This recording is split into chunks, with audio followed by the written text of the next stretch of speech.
Buka laman web rasmi i-adu.sabah.gov.my.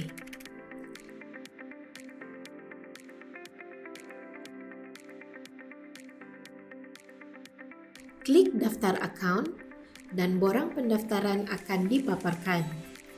Isi borang dengan maklumat peribadi yang betul mengikut kad pengenalan. Pastikan email yang digunakan belum pernah didaftarkan di dalam sistem iAdu. Selepas lengkap, klik daftar. Anda akan menerima email untuk verifikasi dan penetapan kata laluan. Klik pautan dalam email dan tetapkan kata laluan baharu.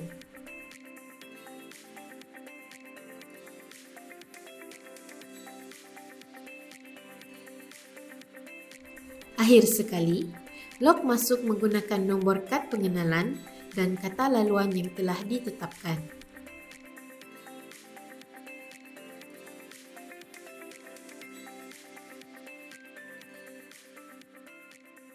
Senang je kan?